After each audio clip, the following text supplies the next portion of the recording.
우리가 계속해서 고린도후서 1장 말씀을 살펴보고 있습니다. 우리가 고린도후서 1장 말씀부터 지난 시간 11절 말씀까지 우리가 살펴본 말씀들을 보면 하나님께서 고린도 교회 성도들에게 바울을 통하여 주시는 말씀이 무엇인지를 우리가 살펴볼 수 있습니다. 특별히 오늘 8절부터 11절은 하나님의 위로가 어떻게 구체적으로 적용되고 있는지를 말씀하고 있는 내용입니다.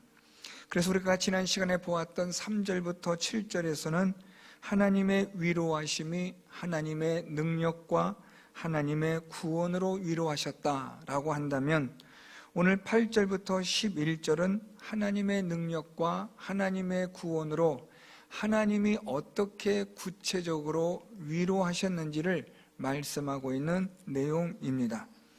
오늘 우리는 본문 말씀을 통해서 바울이 당한 환난으로 하나님은 어떻게 바울을 위로하시는가 하는 것을 살펴보려고 합니다. 하나님이 바울을 어떻게 위로하시는가라는 그런 목적을 가지고 우리가 함께 보겠지만, 사실 하나님은 환난 가운데 있는 바울을 통해서 하나님은 무엇을 의도하셨는가, 목적하셨는가를 살펴보는 것과 같은 목적입니다. 환난의 목적이 무엇인가 라고 오늘 본문을 그렇게 읽으셔도 되고, 하나님께서 환난 가운데 있는 자들을 어떻게 위로하셨는가, 그렇게 오늘 본문을 보셔도 무방합니다. 하나님께서 어떻게 위로하셨는가 라는 것은 결국 하나님이 환난을 통해서 무엇을 목적하고 계시는가를 말씀해 주고 있기 때문에 그렇습니다. 먼저 오늘 우리는 바울이 겪은 환난이 어떤 환난인지를 살펴보려고 합니다. 그리고 이 환난을 통해서 바울이 얻은 바 된, 또한 이 환난을 통해서 하나님이 의도하시고 목적하신 바가 무엇인지, 하나님이 이 환난 가운데서 바울을 어떻게 위로하셨는지를 우리가 살펴보겠습니다. 먼저 첫 번째로 바울이 환난을 겪은 것에 대해서 말하고 있습니다. 오늘 바울은 8절 말씀부터 9절까지 보면 우리가 아시아에서 당한 환난을 너희가 모르기를 원하지 아니하노니 힘에 겹도록 심한 고난을 당하여 라고 바울은 그렇게 말하고 있습니다. 첫 번째로 바울이 겪은 환난은 힘에 겹도록 심한 고난이었다라고 말합니다. 그래서 이 힘에 겹도록 심한 고난, 특별히 힘에 겹다라는 이 헬라어는 내리 누르는 그러한 무게를 뜻하는 말입니다. 감당할 수 없는 무게가 눌러지는 그러한 의미로서 힘에 겹다라는 뜻으로 쓰여진 단어입니다. 또한 이 무게로 인하여 감당할 수 없어서 주저앉게 되는 그 무게의 감을 말하기도 합니다. 내 힘으로는 감당할 수 없고 그래서 주저앉을 수밖에 없다라는 것이 힘에 겹다라는 단어의 뜻인데요, 오늘 바울이 말하는 고난, 환난은 이러한 힘에 겹도록 하는 고난이었다라고 말합니다. 다시 말하면 감당할 수 없이 나를 누르는 고난, 그래서 주저앉을 수밖에 없는 그러한 고난이었다고 바울은 고백하고 있습니다. 여러분들, 우리가 고난을 당하고 또 환난 가운데서 어려움 가운데 있게 되면 오늘 바울이 말한 이런 내용을 우리는 충분히 공감할 수 있고 또 짐작할 수 있습니다. 그 고난의 종류가 어떠하든지 그것이 우리의 힘으로 감당할 수 없을 때 느껴지는 그 고난의 무게, 우리의 무력감, 그래서 이렇게 무너지고 이렇게 쓰러지는구나 라고 하는 자포자기, 이런 것들을 우리가 힘에 겹도록 우리가 겪는 고난이라고 말씀할 수 있습니다. 오늘 바울은 바로 이런 고난을 겪습니다. 감당할 수 없고 주저앉을 수밖에 없고 회복할 수 없는 그런 심각한 고난을 바울은 겪었다, 당하였다라고 말합니다.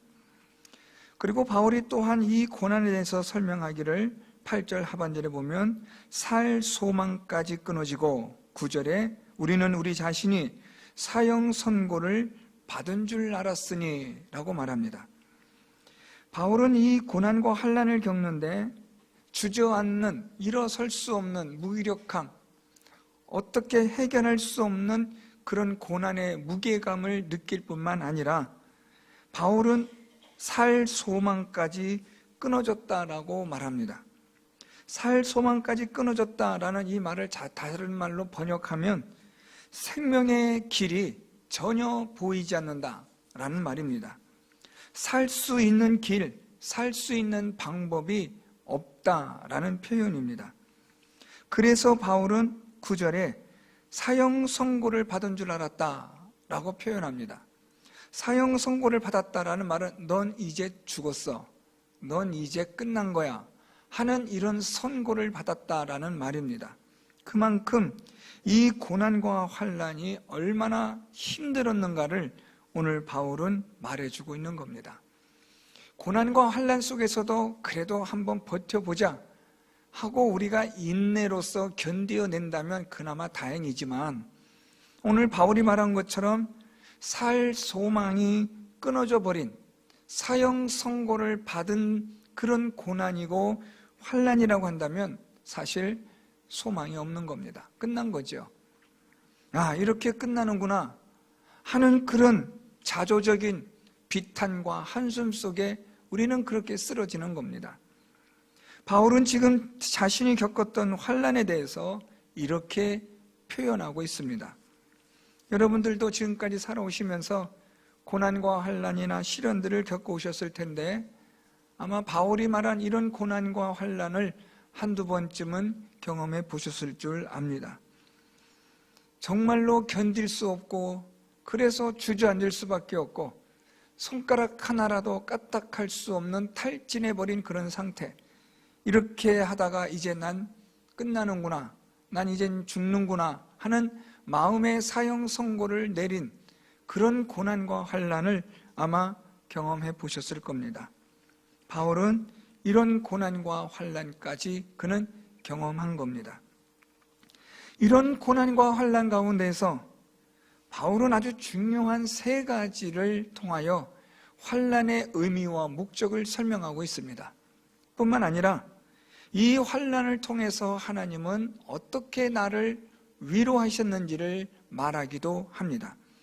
그 세 가지가 오늘 본문에 기록이 되고 있는데요. 첫째로 우리 9절 말씀에 보면 중반절에 이는 우리로 자기를 의지하지 말고 오직 죽은 자를 다시 살리시는 하나님만 의지하게 하심이라.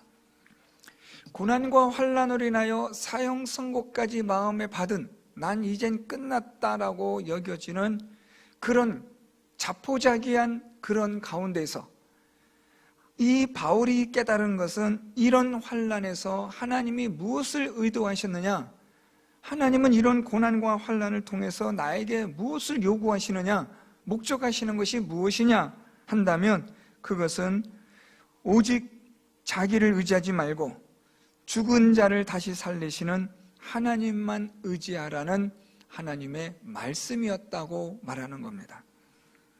고난 가운데서, 환난 가운데서 이젠 죽었다라고 여겨지는 이 고난에서 바울은 하나님만 의지하게 하시는 전능하신 그 하나님을 믿는 믿음을 발견했노라고 말하는 겁니다. 이것은 또한 환난을 통해서 하나님이 주시는 위로이기도 합니다. 믿음은 하나님이 우리를 위로하시는 방법 중에 하나입니다. 모든 것이 다 끊어져 버린, 살 소망까지 끊어져 버린, 마음의 사형 선고를 받은 자포자기하고 체념의 상태에 이르렀고 이젠 끝났다라고 여겨지는 그런 절망의 그 밑바닥에서 하나님께서 다시 일으키시는 하나님의 위로는 무엇이냐면 하나님을 믿는 믿음입니다.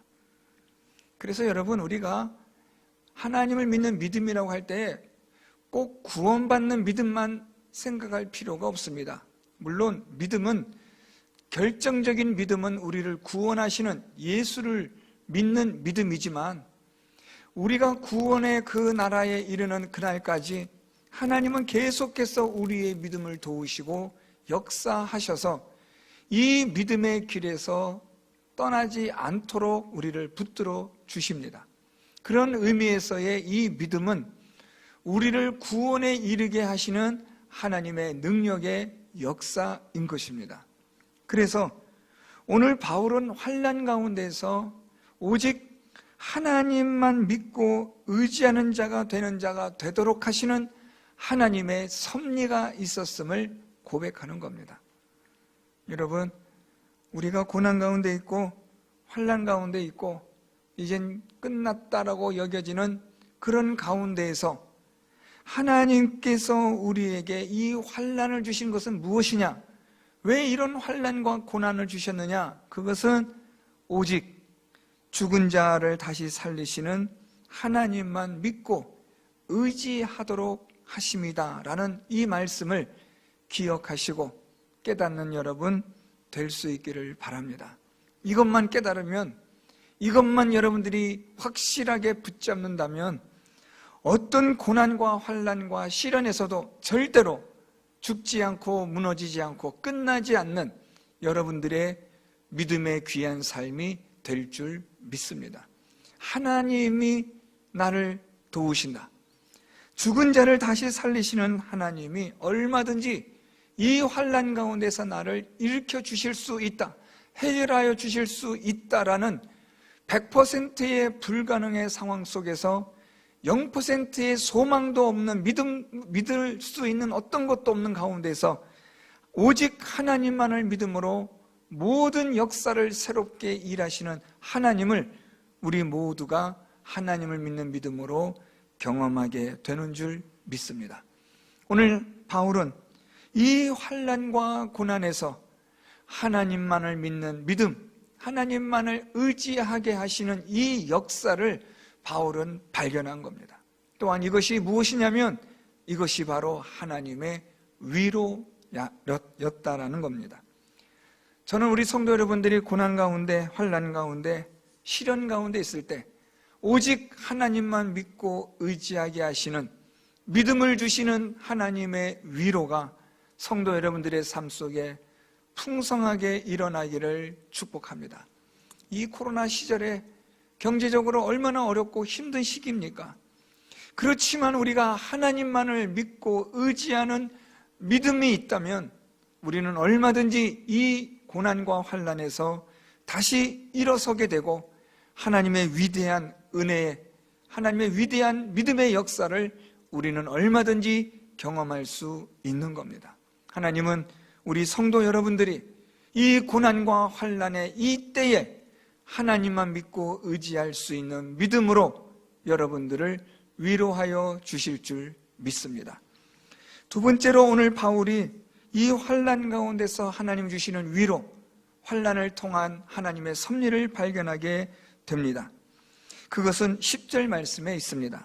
그가 이같이 큰 사망에서 우리를 건지셨고 또 건지실 것이며 이후에도 건지시기를 그에게 바라노라. 오늘 바울이 이 고난과 환난이라는 큰 사망에서 우리를 건지셨고 건지실 것이며 이후에도 건지시기를 바라노라. 여러분, 여기서 발견하는 단어가 무엇입니까? 바란다라는 겁니다. 소망을 말하고 있습니다. 오늘 바울은 이 환난과 고난의 목적에 대해서 하나님에 대한 소망을 발견한 겁니다. 하나님은 우리의 소망이 되신다. 우리를 구원의 소망이 되시고 우리를 이 큰 사망에서 건져주실 소망이 오직 하나님에게 있음을 바울은 발견합니다.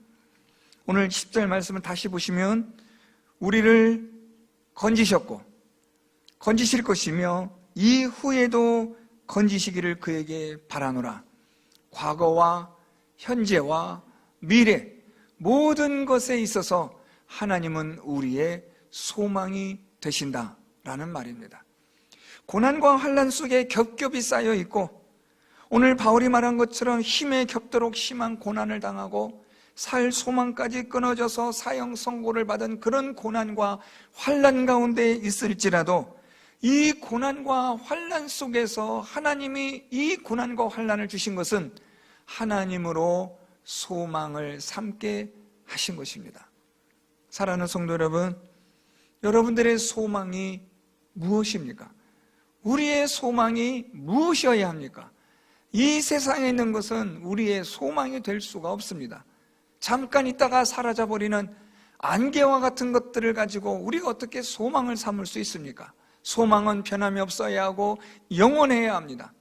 우리에게 있어서의 소망은 오직 하나, 예수 그리스도 하나님 한 분뿐인 줄 믿으시기를 바랍니다. 고난과 환난 속에 있을지라도 우리를 건지셨고 건지실 것이며 이후에라도 우리를 건지시는 그분은 오직 하나님이시다 라는 이 소망을 우리가 끝까지 가지고 있는다면 어떤 고난과 환난에서도 절대로 무너지지 않고 쓰러지지 않는 믿음의 사람으로 세워지는 성도 여러분들이 되는 줄 믿습니다. 여러분, 우리가 아무리 어렵고 힘들어도 하나님을 소망으로 삼으시기를 바랍니다. 우리가 이 세상을 떠나는 그 순간에도 우리의 기력이 약해져서 우리의 호흡이 떨리며 이제는 곧 이 세상을 떠나는 그 순간에도 우리의 소망이 무엇이어야 하느냐? 그것은 바로 예수 그리스도요, 하나님이 저와 여러분 우리 모두의 소망이 되어야 하는 줄 믿습니다. 하나님만이 참된 소망이 되시는 거예요. 오늘 바울은 하나님께서 이 소망을 주심으로 고난과 환난 가운데서 바울을 위로하셨다, 그렇게 표현하고 있는 겁니다. 하나님의 위로는 믿음으로 그리고 소망을 주심으로 바울을 위로하셨고, 바울은 이 고난과 환난 속에서 하나님께서 고난과 환난을 통하여 바울에게 무엇을 의도하시고 목적하셨는가를 말하고 있는 겁니다. 그것은 다름 아니라 하나님께 소망을 두는 겁니다. 저와 여러분, 우리의 영원한 소망, 변치 않는 소망, 그것이 바로 예수 그리스도 하나님 되시기를 축복합니다. 세 번째로 오늘 바울이 고난과 환난 속에서 발견한 것이 있습니다. 11절 말씀, 너희도 우리를 위하여 간구함으로 도우라. 이는 우리가 많은 사람의 기도로 얻은 은사로 말미암아 많은 사람이 우리를 위하여 감사하게 하려 함이라. 세 번째, 바울은 이런 고난과 환난을 주신 목적에 대해서 연합하여 하나 되는 마음으로 기도하는 것을 말하고 있습니다. 연합하는 기도요, 합력하는 기도요, 또는 중보기도라는 단어를 사용해도 괜찮습니다. 오늘 바울은 고난과 환난 속에서 하나님의 섭리를 발견하게 되는데, 그게 무엇이냐면 하나님께 기도하게 하는 겁니다. 여러분, 우리가 고난과 환난이 오지 않으면 좀처럼 기도하지 않습니다. 우리가 하나님으로부터 많은 복을 받고 은혜 가운데 있고 날마다 감사할 일이 차고 넘치면 하나님께 더 많이 기도할 것 같지만 사실은 그렇지 않습니다. 여러분들도 많이 경험해 보셨지만 배부르고 등 따뜻하면 내가 언제 그랬냐는 듯이 하나님의 은혜를 잊어버리는 것이 우리들의 악한 본성입니다. 우리가 언제 하나님을 기억하느냐? 우리가 언제 하나님께 기도하느냐? 고난과 환난을 당할 때, 그때서야 우리가 하나님께 무릎을 꿇고 기도한다는 겁니다. 오늘 바울은 고난과 환난 속에서 하나님께 기도하는 하나님의 섭리를 발견하게 됩니다. 모든 살 소망이 끊어진 가운데서 사형 선고를 받은 그 가운데서 바울은 지금 고린도 교회 성도들에게 우리를 위하여 기도하라, 우리를 도우라, 우리가 하나된 마음으로, 하나된 연합된 마음으로 함께 기도하여 하나님께 감사하게 하자, 이런 일들을 지금 일어나게 되었다라는 겁니다. 하나님은 고난과 환난 속에서 우리를 어떻게 위로하시느냐?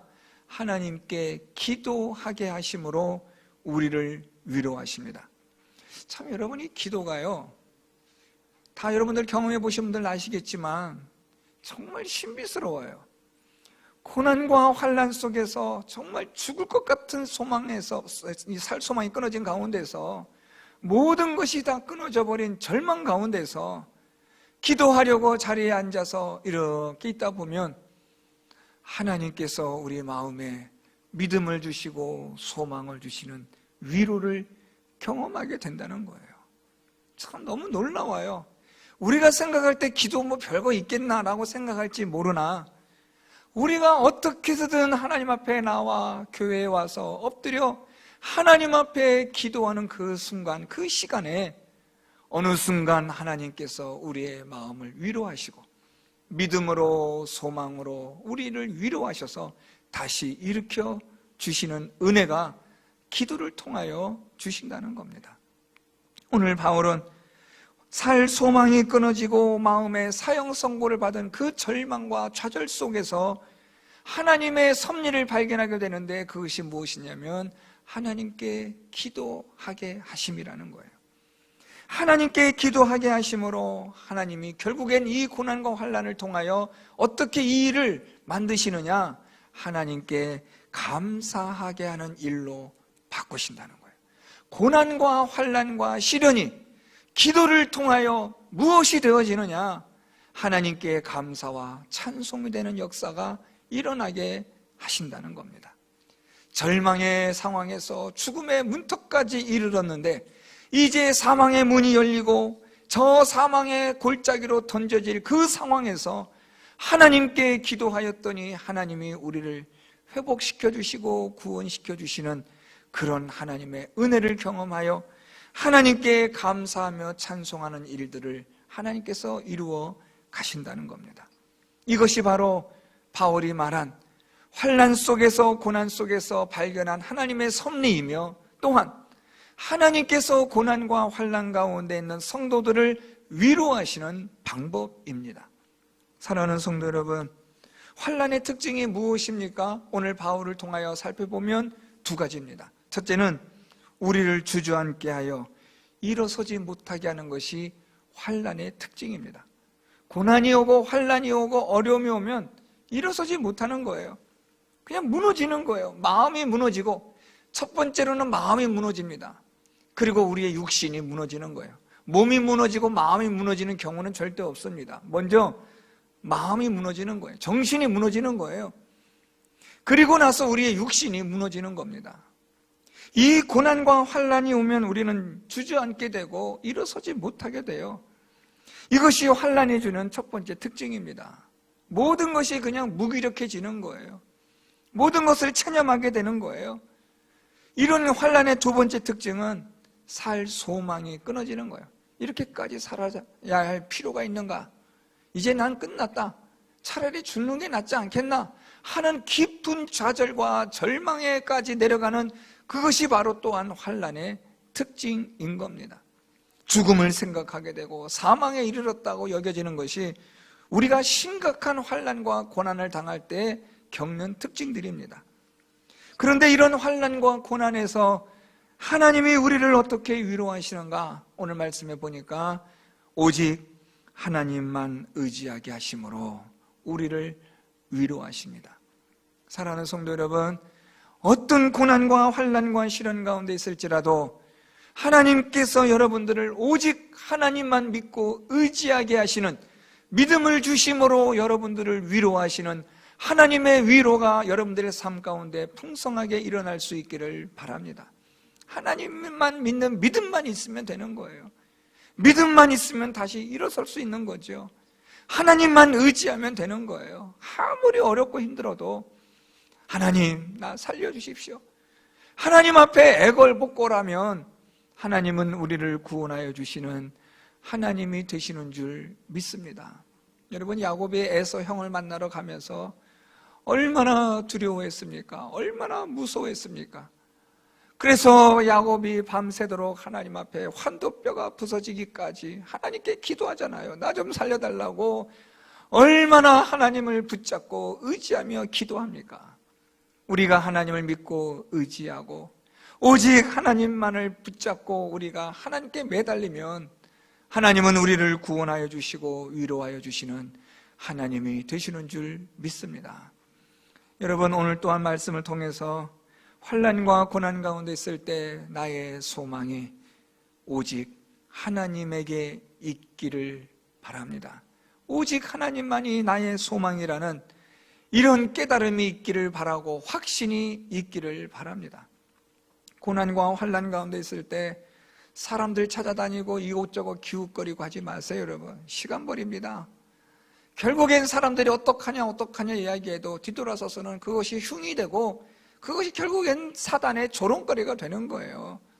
고난과 환난과 시련을 만났을 때 우리의 소망은 사람이 아닙니다. 어떤 환경이 아닙니다.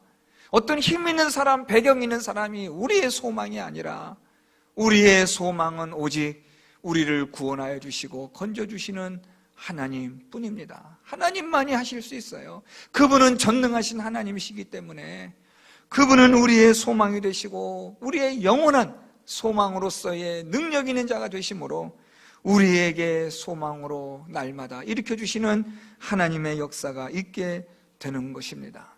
사랑하는 성도 여러분, 어렵고 힘들 때마다 하나님만 바라보시는 여러분 되시기를 바랍니다. 나를 구원하여 주시고 나를 건져주실 분은 오직 하나님 한 분뿐입니다. 하나님만을 소망하고 하나님만을 바랄 때에 하나님께서 환난과 고난 가운데서 여러분들을 일으켜주시고 건져주시는 줄 믿습니다. 마지막으로 고난과 환난 가운데 있을 때 하나님께 기도하시기 바랍니다. 하나님 도와주십시오. 믿음을 가지고 하나님께 소망을 가지고 기도하면 하나님께서 모든 환난 중에서 성도 여러분들을 구원하여 주시는 은혜를 베풀어 주실 줄 믿습니다. 오늘 이 8절부터 11절 말씀과 연관되어진 구절이 하나가 있습니다. 4절 말씀입니다. 1장 4절에 우리의 모든 환난 중에서 우리를 위로하사 우리로 하여금 하나님께 받는 위로로서 모든 환난 중에 있는 자들을 능히 위로하게 하시는 이시로다. 그분이 어떻게 우리를 위로하십니까? 오늘 말씀처럼 믿음으로 소망을 주심으로 기도하게 하심으로 저와 여러분 우리 모두를 환난 중에 능히 위로하게 하시는 하나님이 되시는 줄 믿습니다. 사랑하는 성도 여러분, 고난과 환난 가운데 있을 때 하나님을 믿는 믿음, 하나님께 두는 소망, 하나님을 향하여 부르짖는 기도를 통한 하나님의 위로를 경험하셔서 고난과 환난에서 이겨내시고 하나님이 주시는 승리를 맛보며 기쁨을 누리며 하나님께 감사와 찬송을 드릴 수 있는 성도 여러분들의 삶이 될 수 있기를 예수 그리스도의 이름으로 축원드립니다.